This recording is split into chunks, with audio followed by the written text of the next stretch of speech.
What did you do, Direct Nation? We just got finished with the Marvel's Wolverine Comic-Con Hall H Deep Cuts panel, and it was packed with new reveals and the highly anticipated story trailer. But before we even got to Hall H, Insomniac has some massive news. If fans in attendance headed to the Marvel booth with the Wolverine statue, you can pick up some exclusive merch like actual claws and a physical copy of the official Marvel's Wolverine prequel comic. But people with a Marvel Unlimited subscription could read the comic early, and I of course have a subscription because I lack self-control. And this comic had some of the biggest reveals we've gotten for Wolverine so far. So today I'll quickly break down everything new we learned about Marvel's Wolverine that you may have missed during Comic-Con. First, Hawk smash that like button so YouTube shares news, and let's get it. Okay, so the comic follows a mission with Team X, back when Logan was part of the mutant Black Ops squad built to stop Bolivar Trask from hunting their kind. Think government wet work team, except everyone on it has superpowers. The roster is stacked. You've got Sabretooth, Mystique, and then a brand new addition to Insomniac's Marvel Universe, Sunfire, Shiro Yoshida. If you don't know Sunfire, he's basically the mutant answer to the Human Torch. He generates superheated plasma, the kind of heat you don't measure in degrees, you measure in how close is this to the surface of a star. Great guy to have on a stealth mission. But here's the big reveal they slipped into their freebies. The leader of Team X is none other than Nathaniel Essex. Comic fans are kicking their feet right now because that is the real name of Mr. Sinister. The guy running the Black Ops mutant squad is one of the most dangerous villains in X-Men history. And assisting Essex is a guy named Walter, and eagle-eyed comic people are already clocking who that probably is. Walter Langkowski,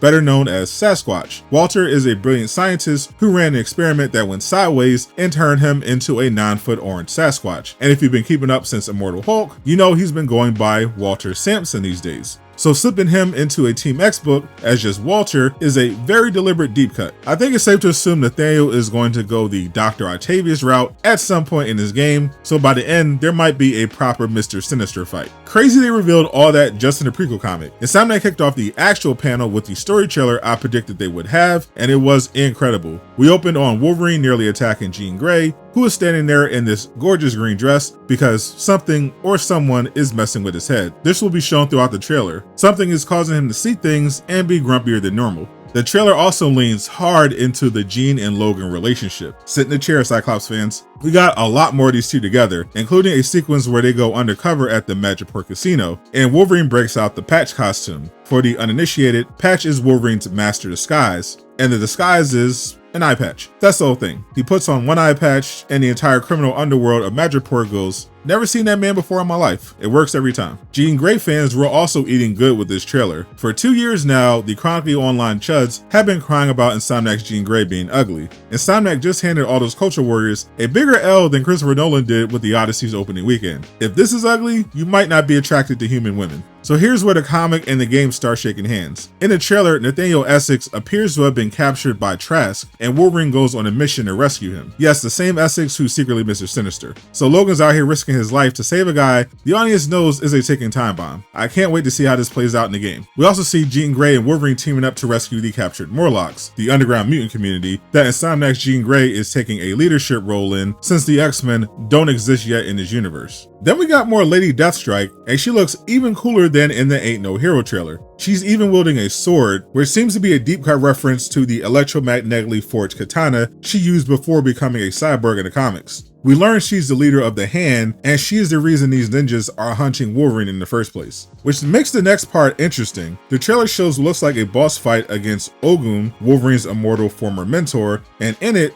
Jean and Lady Deathstrike are both on Logan's side, as we see by zooming in on the background. So Deathstrike goes from wanting to destroy him with everything she has to temporary ally, which is actually a pretty comic accurate summary of their relationship. Speaking of frenemies, we got more Sabretooth, who is a confirmed ally that helps you in combat. We even got our first look at their team-up attack, but we also see what appears to be the beginning of their falling out. I'm guessing Sabretooth wasn't happy that Logan left Team X, and it appears like Wolverine may have approached his former teammate for help with his mission to help Jean and the Morlocks, rather than rejoin Team X, which sets him off. We also got another look at the Sentinel, plus what might be our first look at Bolivar Trask himself, the man building them. We've seen his logo on everything, but now we may finally have a face to put to the anti-mutant billionaire. It, of course, wouldn't be a Wolverine trailer without new costumes. Suit-wise, the trailer features the Team X outfit, first shown in the official Marvel's Wolverine art book, and one of my most requested looks, the classic Wolverine white tank top. Tank Top Logan is undefeated and I won't be taking questions. And then the crossover nobody had on the bingo card, a collab with Marvel Tokon Fighting Souls. Over in Tokon, Wolverine gets Insomniac's Battle Reborn suit, and in Marvel's Wolverine, you get his Tokon suit rebuilt in the game's signature cel-shaded art style, and that one's unlockable. So both games are basically trading jackets. Everybody wins. The panel also dropped new screenshots of Insomniac's take on the classic comic book looks for Sabretooth and Mystique. So on top of their Team X uniforms they've been exclusively wearing in the trailer so far, looks like we'll also get to see Insomniac's version of their iconic outfits. Please let them be playable in a DLC.